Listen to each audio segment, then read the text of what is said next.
The biting wind of December 1944 whipped through the Belgian Ardennes, carrying with it the scent of pine, snow, and an unspoken fear. But for Lieutenant Eleanor "Ellie" Vance, the chill in her bones had little to do with the weather. It was the icy stares, the dismissive gestures, the whispered doubts that truly froze her. Ellie, a signals intelligence officer, stood on the edge of a makeshift command post in a snow-covered clearing near Bastogne, her breath misting in the frigid air. Her uniform, though regulation, seemed to hang on her, a constant reminder of her otherness in a world dominated by men. She clutched a sheaf of decoded intercepts, her knuckles white, her heart pounding a rhythm of urgency that no one seemed to share. Ellie had joined the Women's Army Corps, WACS, with a burning desire to serve, a deep-seated patriotism inherited from a long line of military ancestors.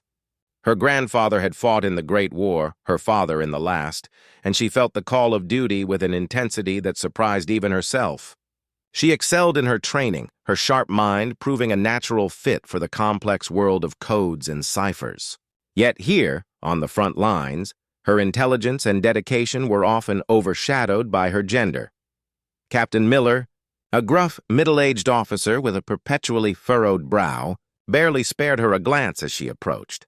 "Lieutenant Vance," he grunted, not looking up from a map spread across a jerry-rigged table. "What is it now?" His tone was a familiar blend of annoyance and condescension. It was the same tone he used when the supply trucks were late, or when a private messed up a simple order. It was the tone that chipped away at Ellie's resolve, day by painful day. "Sir, I have new intercepts," Ellie began, trying to keep her voice steady despite the tremor in her hands. "German communications are indicating a massive buildup, not just reconnaissance. They're talking about unprecedented offensive capabilities and shattering the Allied line." She pushed the documents towards him, her finger tracing a series of encrypted messages that, to her, screamed danger. Miller finally looked up, his eyes narrowing, but not with concern. "Vance, we've been over this. The intelligence points to minor skirmishes, a localized counterattack at most. You're seeing ghosts where there aren't any." He waved a dismissive hand, a gesture that physically pushed away her efforts, her warnings. "This isn't a classroom, Lieutenant. This is war, and war needs a cool head, not overactive imaginations." He emphasized overactive imaginations with a sneer, a thinly veiled jab at what he perceived as female hysteria. A flush of anger warmed Ellie's cheeks, battling the biting cold. "Sir, with all due respect, these aren't guesses. These are direct communications. They're talking about armored divisions, new artillery, and a strategy to split our forces." She knew the words were falling on deaf ears, but she had to try. "The lives of thousands depended on it. Direct communications?" scoffed Sergeant Davies, a burly, mustached man who stood beside Miller, chewing on a wad of tobacco. "You're telling me you understand what those krauts are saying better than our experienced field commanders? You're a codebreaker, Lieutenant, not a strategist." His words were laced with an arrogance that made Ellie's jaw tighten. She was a codebreaker, yes, but she also understood military tactics, the flow of battle, the implications of certain movements. It wasn't just about translating words. It was about interpreting their meaning within the context of war. "My analysis suggests a major offensive, sir," Ellie insisted, her voice gaining a steely edge. "They're talking about a winter push, an element of surprise."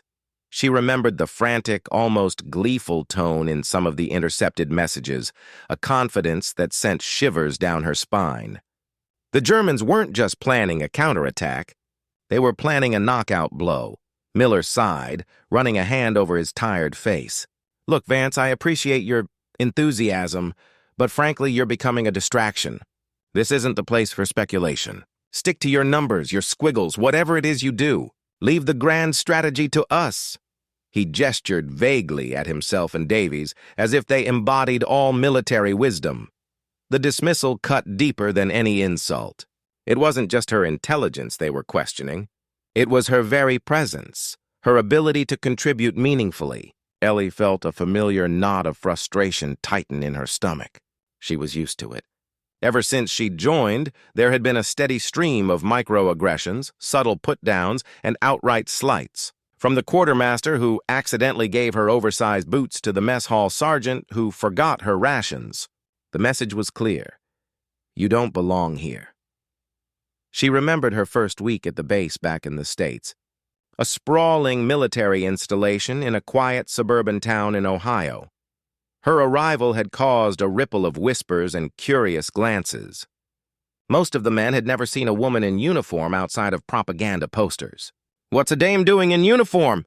She'd overheard one private grumble to another. "Shouldn't she be home knitting socks?" The comments, though painful, fueled her determination. She would prove them wrong. She would show them that courage and intelligence knew no gender, but the front lines were different. Here the stakes were life and death, and the entrenched prejudices felt even more dangerous. She knew her reports were accurate. She knew the danger was real.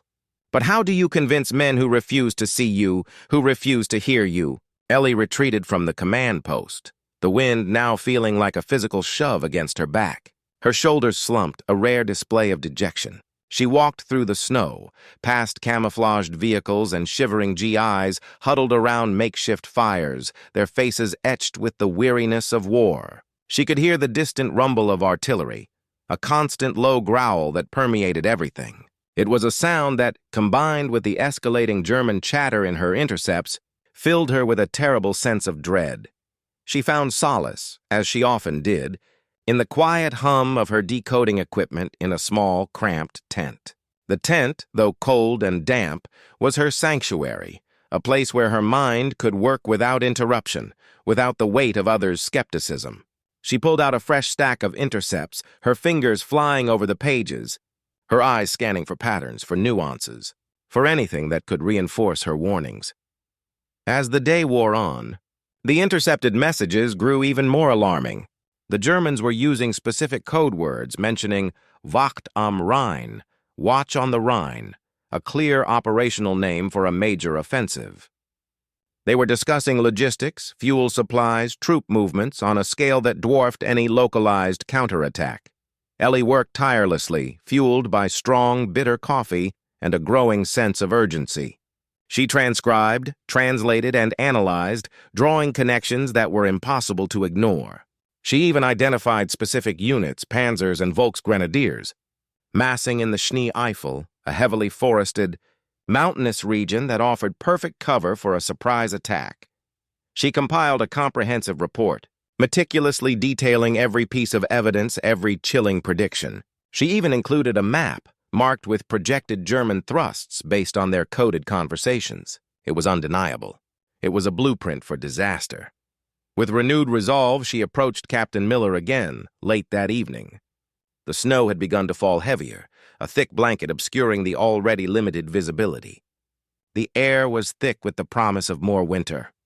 "Sir, I have updated intelligence," Ellie stated, her voice firm, unwavering.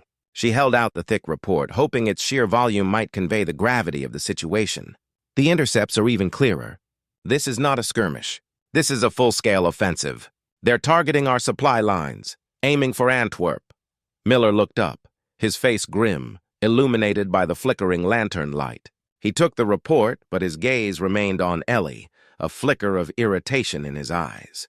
He flipped through the pages quickly, his expression unreadable. "Antwerp, you say?" he murmured more to himself than to her. He paused, his finger tapping a section of her report. "And you believe this? Proximity fuse information is accurate?" Ellie's heart leaped. This was the key.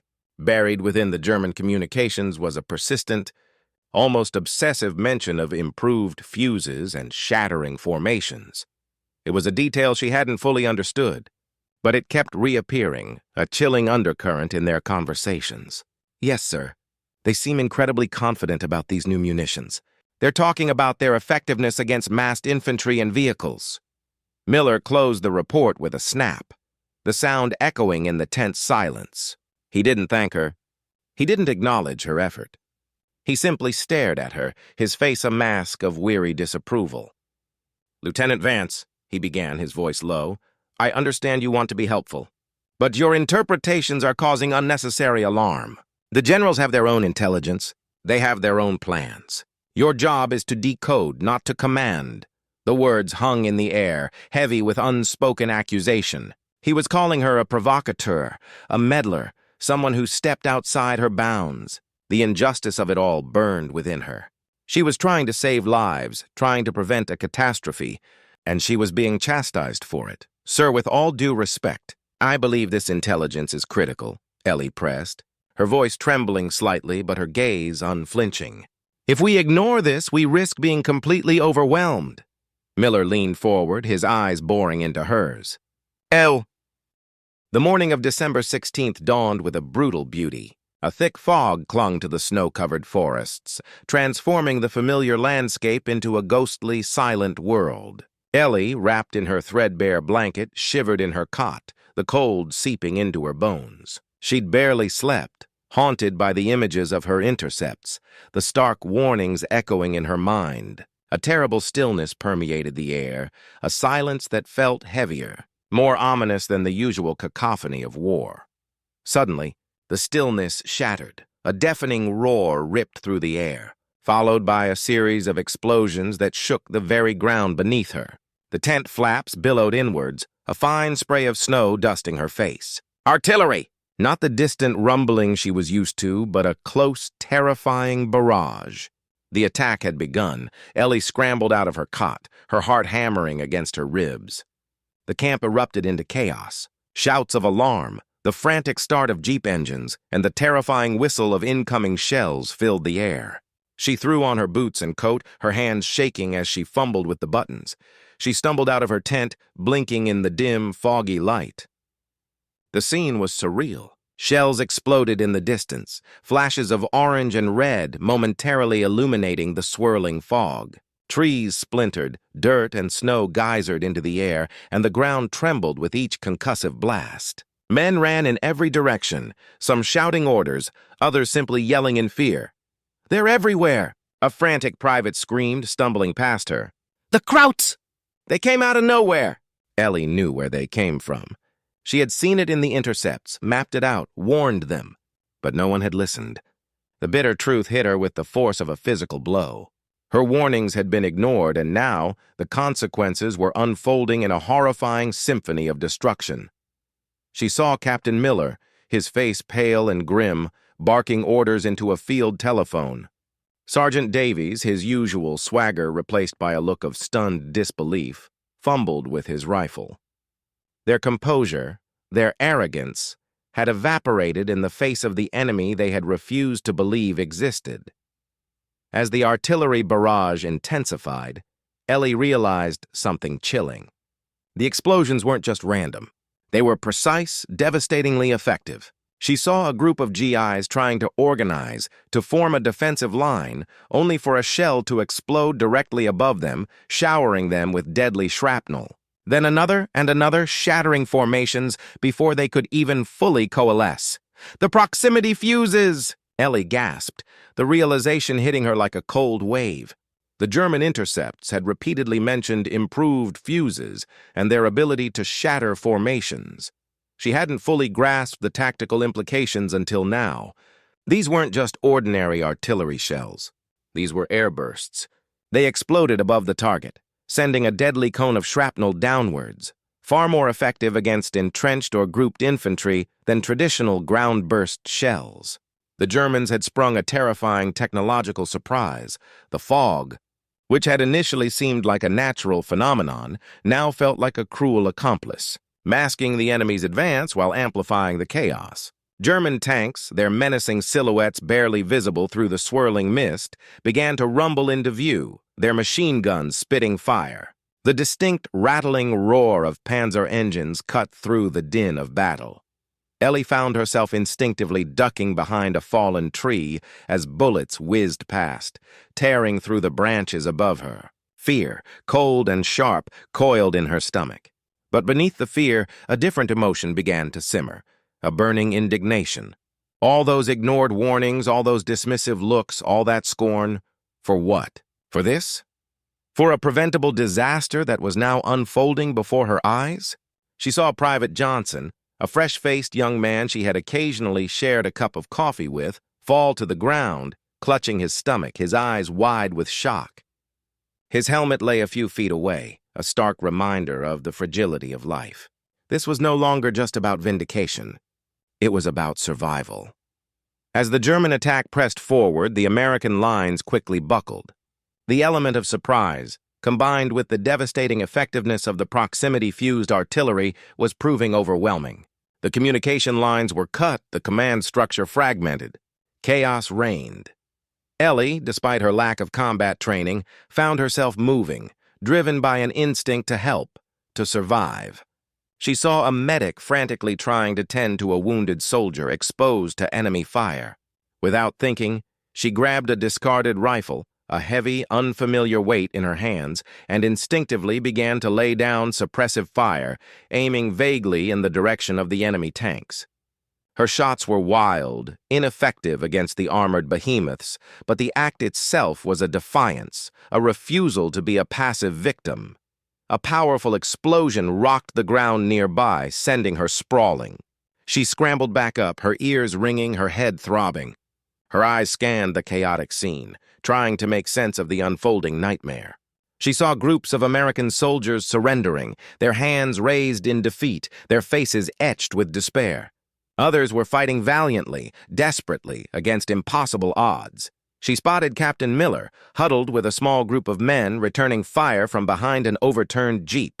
His face was streaked with dirt and fear, his eyes wide and haunted. He saw Ellie, a brief flicker of recognition in his eyes, but no words were exchanged. What could be said? The terrible truth had been laid bare. Ellie knew she couldn't stay there. Her skills weren't on the front line with a rifle. Her value lay in her mind, in her ability to understand the enemy. She had to find a way to get her intelligence to someone who would listen, someone who could use it to turn the tide.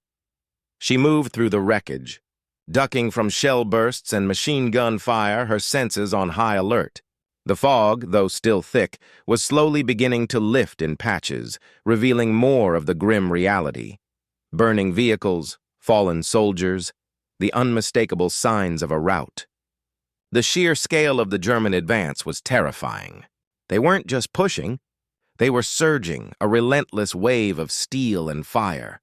She stumbled upon a damaged communications outpost, a small tent partially collapsed, its radio equipment shattered. But amidst the wreckage, she saw a field telephone, miraculously still intact, its wire leading away into the trees. It was a long shot, but it was a chance. Ellie crouched down, her fingers fumbling with the receiver. She desperately cranked the handle, listening for any sign of a connection. Static. Only static. Her heart sank. It was useless. Just as despair began to overwhelm her, she heard a faint voice crackle through the receiver.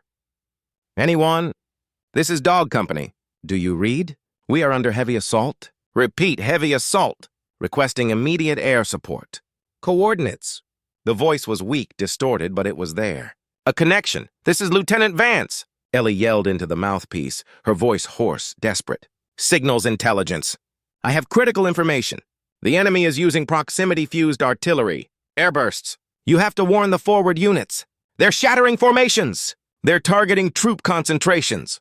She spoke quickly, urgently, trying to relay everything she knew, everything she had tried to warn them about. The voice on the other end crackled. "Vance, wait, who is this? We can barely hear you. Repeat information." "Proximity fuses," Ellie screamed, her throat aching. "The Germans have new artillery fuses. They explode in the air. They're wiping out our infantry before they can even set up. You have to warn everyone.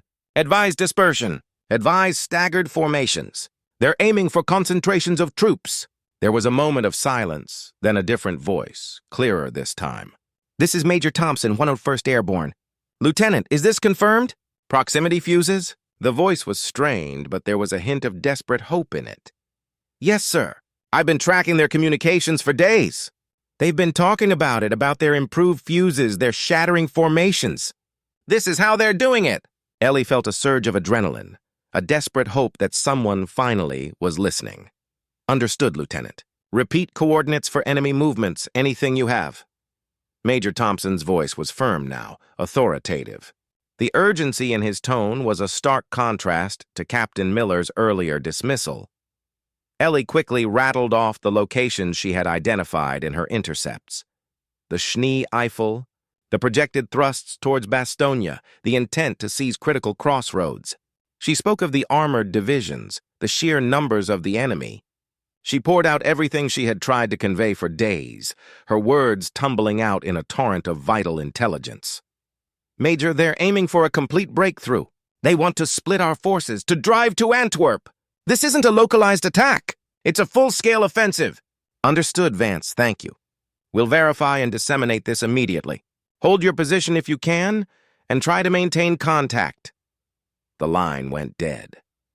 Ellie slumped against the cold metal of the radio, her body trembling with exhaustion and relief. She had gotten through. Someone had listened. Whether it was enough, whether it was too late, she didn't know. But she had done her part. She had tried. The battle raged around her, a relentless symphony of destruction. The air was filled with the acrid smell of gunpowder and the metallic tang of blood. She could hear the shouts of men, the screams of the wounded, the guttural cries of the advancing Germans. As she lay there, catching her breath, a chill. Days blurred into a frozen nightmare. The German offensive, now famously known as the Battle of the Bulge, continued its relentless push.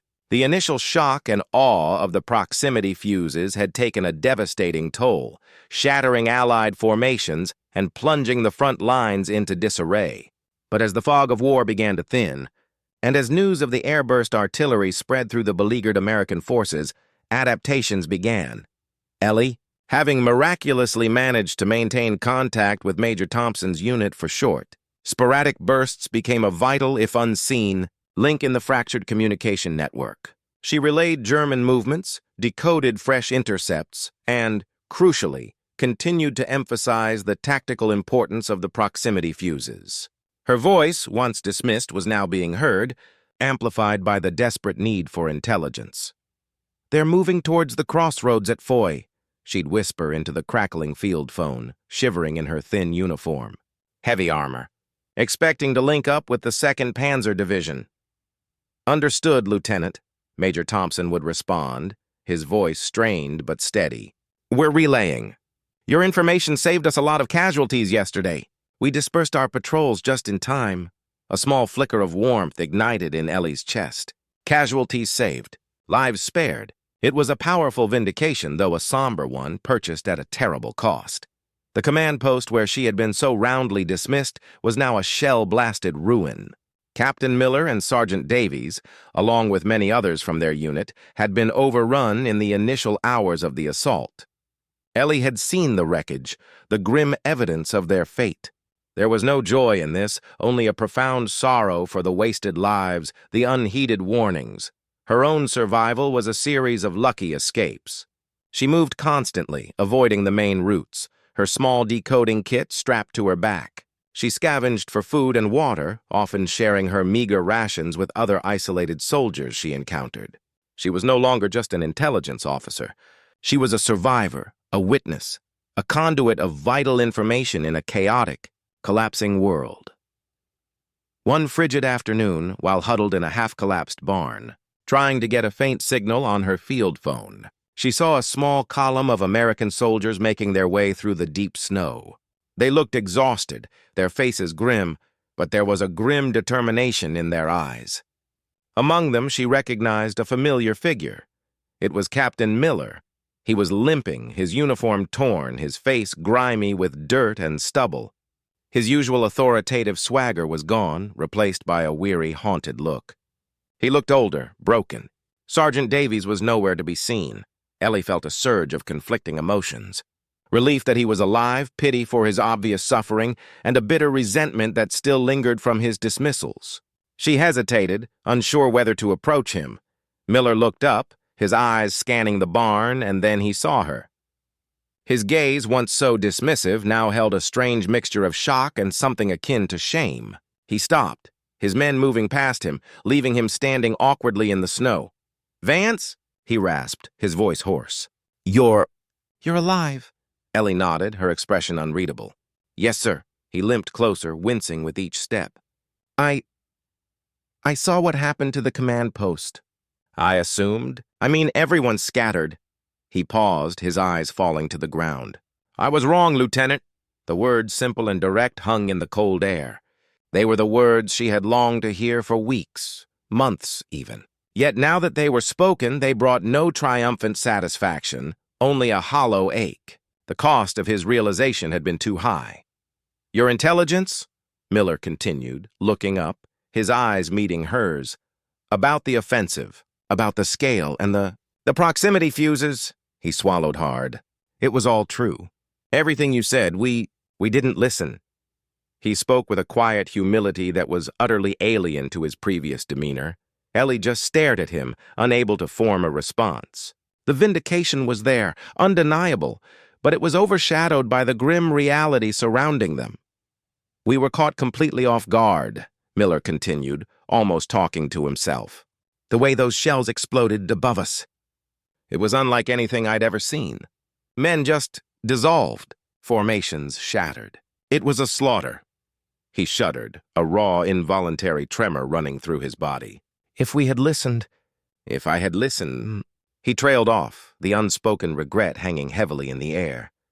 Ellie finally found her voice, though it was quiet, almost a whisper. We're fighting back, sir.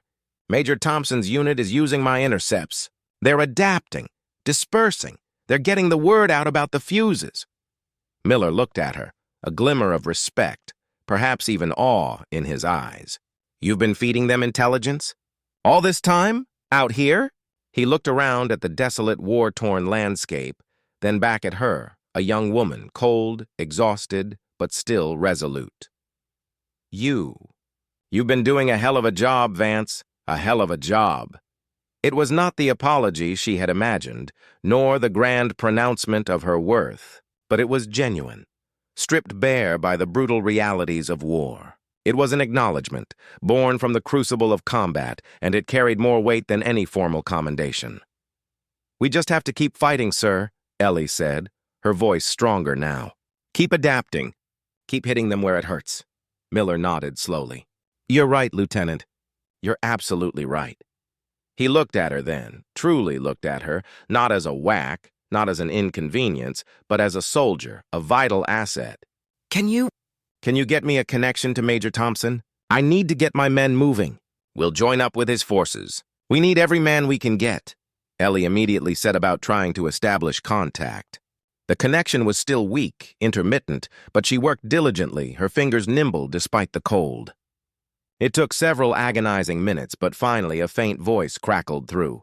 Major Thompson, this is Captain Miller. I'm with a small group of survivors near Foy. Lieutenant Vance has been providing me with updated enemy positions and tactical advice regarding the proximity fuses. We need to consolidate. Can you give us a rendezvous point? Ellie listened, a small, weary smile touching her lips. The echo of her vindicated truth was finally being heard, not just by an isolated major, but by a captain who had once dismissed her with contempt. The war had a brutal way of forcing perspective, of stripping away prejudice and revealing true worth. Over the next few days, as the American counteroffensive slowly began to gain traction, Ellie continued her work. Her intelligence, combined with the hard-won knowledge about the proximity fuses, allowed American units to adjust their tactics. They learned to disperse more effectively, to use staggered formations, to avoid presenting obvious targets for the deadly airbursts. The tide of the battle, though still fiercely contested, slowly began to turn. The initial German advantage, born of surprise and technological superiority, was being blunted by American resilience and, crucially, by accurate intelligence. Ellie, moving from one makeshift observation post to another, saw the direct impact of her work. She observed American artillery beginning to target German troop concentrations more effectively, having learned where the enemy was most vulnerable. She heard the renewed shouts of American soldiers, no longer just yells of fear, but cries of defiance. She even encountered General Patton's Third Army, pushing relentlessly through the snowbound roads towards Bastogne. The sight of their determined advance, led by the legendary general, filled her with a profound sense of hope. One evening, huddled in a foxhole with a group of GIs, sharing a can of cold beans, she overheard a conversation that brought a lump to her throat. Man, "Those Krauts really messed us up with those new shells at first," one private said, shaking his head. "Blew men to smithereens right over their heads." "Yeah, but then the word came down," another responded, "about those proximity fuses, and to spread out, and to use cover. Saved my butt more than once, that intel. Heard it came from some whack officer," a third chimed in, almost wonderingly. "Some dame on the radio. Smart as a whip, they say." Ellie listened, a warmth spreading through her, deeper than any fire could provide. Her name, her role, her contribution, it was being recognized, even whispered among the common soldiers.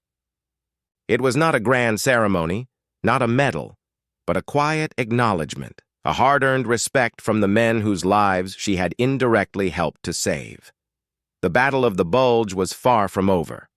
The fighting remained fierce, the casualties immense, but the initial shock had worn off and the Allies were adapting, learning, and slowly but surely pushing back.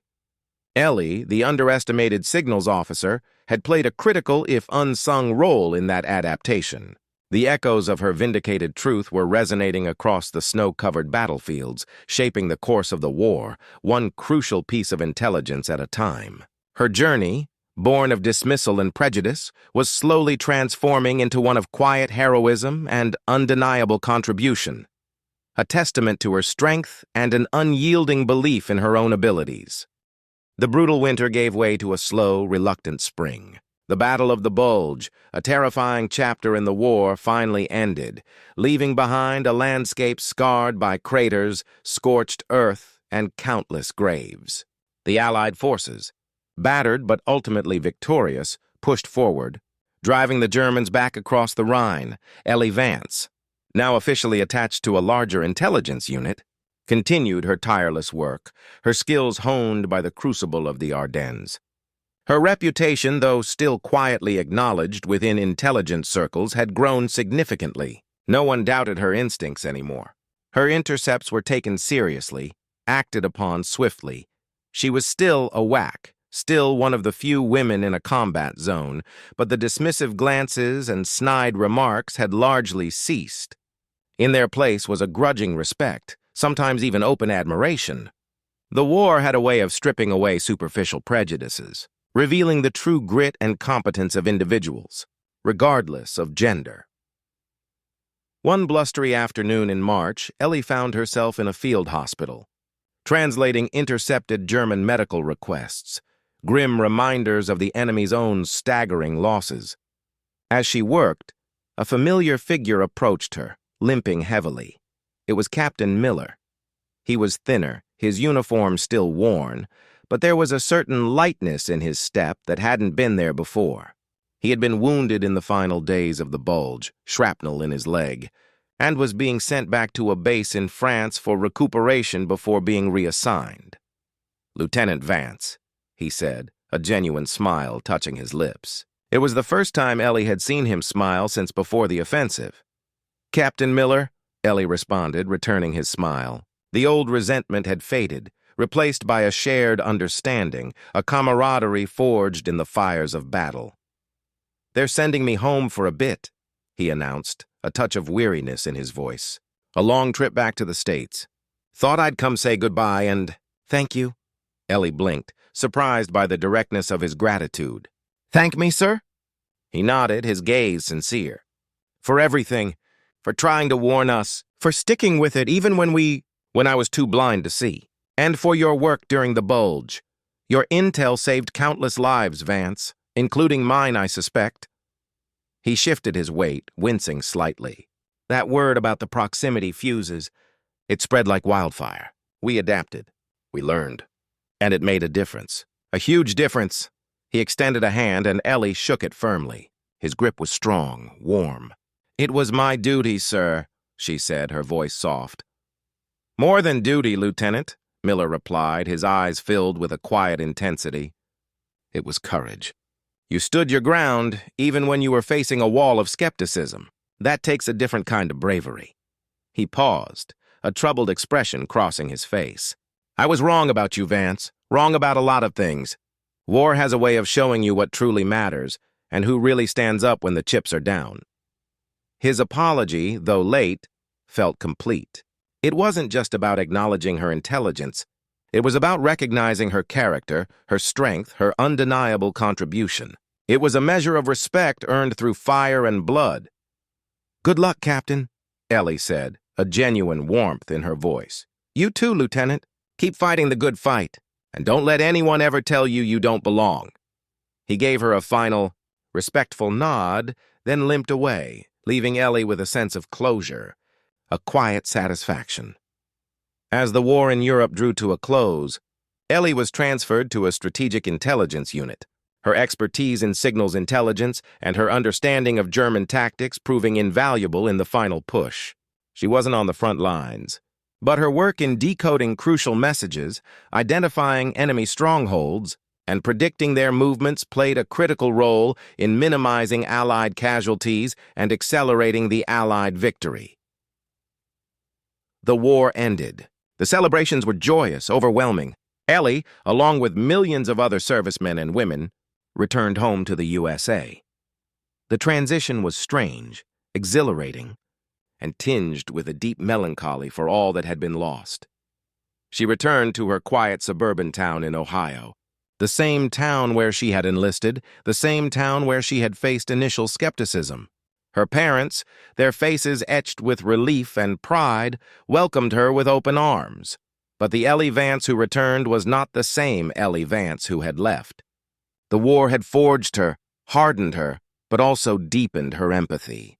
She carried the scars of victory, not physical ones, but the invisible wounds of witnessing immense suffering, of bearing the burden of unheeded warnings, and of fighting not just an enemy, but entrenched prejudice.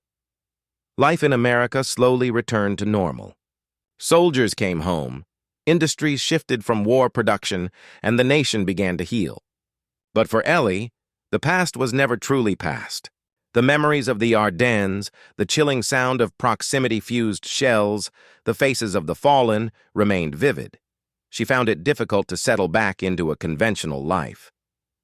The domestic expectations placed upon women, the quiet assumption that her military service was merely a temporary detour, felt stifling after the intensity and purpose of her wartime experience. She was no longer content to be just a woman, but a highly skilled intelligence officer, a veteran, a survivor. She tried various jobs, but nothing quite fit. The intellectual challenge she craved, the sense of contributing to something larger than herself, seemed absent. The world outside the military seemed oblivious to the true scope of what she and so many others had endured, the sacrifices they had made. One evening at a local diner, she overheard a conversation that ignited a familiar spark of frustration. A group of men, civilians who had likely never seen combat, were loudly discussing the Battle of the Bulge. "Yeah, we almost lost it all there," one man boasted, as if he had been there. "But our boys just dug in, pure American grit. Nothing those Krauts could throw at 'em could stop 'em."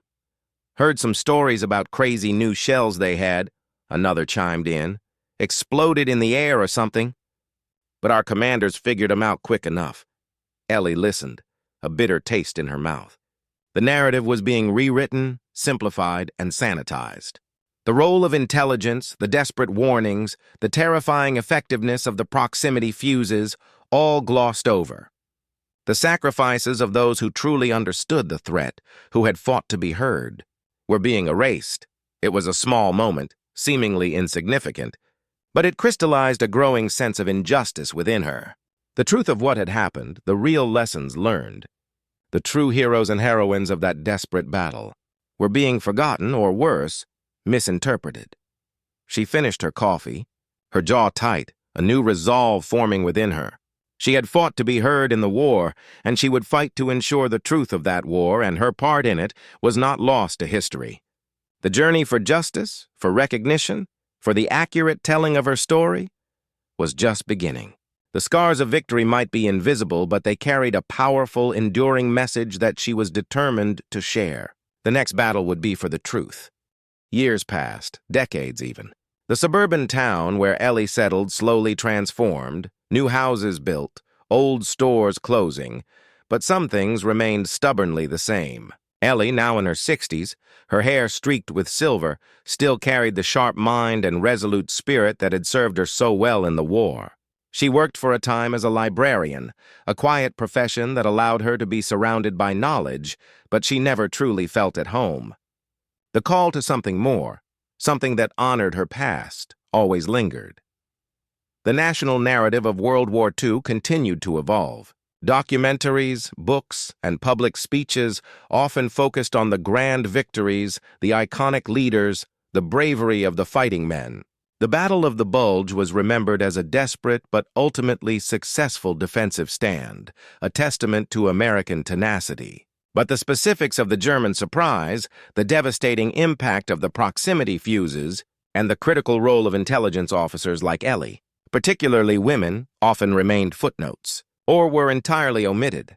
Ellie, now a grandmother, would sometimes tell her grandchildren stories of the war, carefully omitting the gruesome details, but instilling in them a love for history and a deep respect for those who served. Yet she felt a gnawing frustration.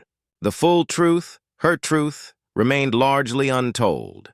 She attended veteran gatherings, often one of the few women in a sea of grizzled men. She'd listen to their stories, nodding respectfully, but she rarely shared her own beyond vague anecdotes. There was still a subtle skepticism, a lingering sense that her experience, as a whack in signals intelligence, wasn't quite the same as real combat. One day, while browsing through a local history exhibit at the town library, she stumbled upon a small display about local veterans. There were photographs of brave young men, uniforms yellowed with age, their stories briefly recounted. But there was no mention of any women, no acknowledgement of the WACs, no recognition of the crucial, behind-the-scenes work that had been so vital. A familiar anger, cold and sharp, ignited within her. It wasn't about personal glory. It was about historical accuracy. It was about giving credit where credit was due, about ensuring that the complete picture of the war, including the contributions of women, was preserved. She decided then and there that she would no longer remain silent. The time for quiet resentment was over. It was time for the truth to be unveiled. Ellie began by meticulously documenting her wartime experience. She dug out her old letters, her faded photos, and most importantly, her wartime diary, a small leather-bound book filled with cryptic notes, decoded intercepts, and raw emotional entries. She spent months poring over historical records, military archives, and declassified documents, cross-referencing her memories with official accounts. She found numerous references to the effectiveness of the proximity fuse, its initial devastating impact, and the subsequent Allied adaptations. She even found declassified reports acknowledging the critical role of signals intelligence in tracking German movements. Her goal wasn't just to tell her story, but to expose a critical, often overlooked aspect of the Battle of the Bulge, the sheer unpreparedness for the proximity fuses, and how that gap in intelligence was ultimately filled by the diligent, often thankless work of people like her. She wanted to shine a light on the truth of how close the Allied forces came to catastrophic defeat, and how crucial information, initially dismissed, ultimately helped turn the tide. She approached the local historical society, then a regional military museum, and finally, a well-known military historian who had written extensively about the European theater. Most were polite but dismissive, citing the limitations of their exhibits, or the focus on frontline combat. But one historian, a young, earnest woman named Dr. Anya Sharma, was different. Dr. Sharma specialized in social history and the overlooked narratives of World War II. She listened intently to Ellie's story, her eyes widening as Ellie described the specific German intercepts, the repeated mentions of improved fuses, and the tragic consequences of their dismissal. Lieutenant Vance, Dr. Sharma said, her voice filled with a quiet intensity, "This is an incredible story, and your account of the proximity fuses, it's vital. Most official histories skim over the initial devastating impact, framing it as a quick tactical adjustment. But your perspective, from the ground, from the intelligence side, it tells a much more complex and harrowing truth." Together, they began to build a comprehensive case. Ellie provided her diary, her analysis, her first-hand accounts. Dr. Sharma, with her academic resources, found corroborating evidence in obscure military reports and veteran testimonials. They painstakingly reconstructed the timeline of events, highlighting the crucial period when Ellie's warnings were ignored, the devastating onset of the offensive, and the slow, painful process of adapting to the proximity-fused artillery. They focused not just on Ellie's personal journey, but on the broader implications, the institutional biases against female intelligence officers, the dangers of hubris in wartime, and the untold story of a technological surprise that nearly broke the Allied lines. They emphasized how Ellie's perseverance, her quiet strength in the face of scorn, ultimately led to crucial information reaching the right people. However belatedly, their work culminated in a powerful documentary, The Unseen Fury, Proximity Fuses, and the Battle of the Bulge, narrated by Dr. Sharma, with Ellie Vance as the central figure. The documentary premiered on a national public television channel, targeting an older American audience, exactly the demographic Ellie wanted to reach. The impact was immediate and profound. The documentary laid bare the initial German surprise, using chilling reenactments of proximity-fused shells exploding above unsuspecting American formations. It showed actual excerpts from Ellie's translated intercepts, revealing the German confidence in their new weapon. And then, it brought Ellie's story to life. Her determined warnings, the frustrating dismissals, her harrowing experience during the initial onslaught, and her tenacious efforts to get the crucial intelligence to those who would finally listen. Interviews with surviving veterans, some of whom remembered the word coming down about the proximity fuses, lent powerful authenticity to Ellie's account. One old veteran, tears in his eyes, spoke directly to the camera. "That young woman, if she hadn't gotten that information out, I don't know how many more of us would have died." She was right. We should have listened. The reaction was overwhelming. Thousands of letters poured in, many from veterans and their families expressing gratitude, shock, and a newfound understanding of the Battle of the Bulge. Historians lauded the documentary for shedding new light on a critical aspect of the war. Ellie, now in the public eye, received invitations to speak at military academies, historical societies, and veteran events. She was no longer a silent footnote, but a respected voice, a living testament to courage, intelligence, and the enduring power of truth. At one such event, a large reunion of Battle of the Bulge veterans, Ellie stood on a stage addressing a rapt audience. As she spoke, she caught sight of a familiar face in the crowd, an elderly man. His hair white, his face deeply lined, but his eyes still sharp with recognition. It was Captain Miller.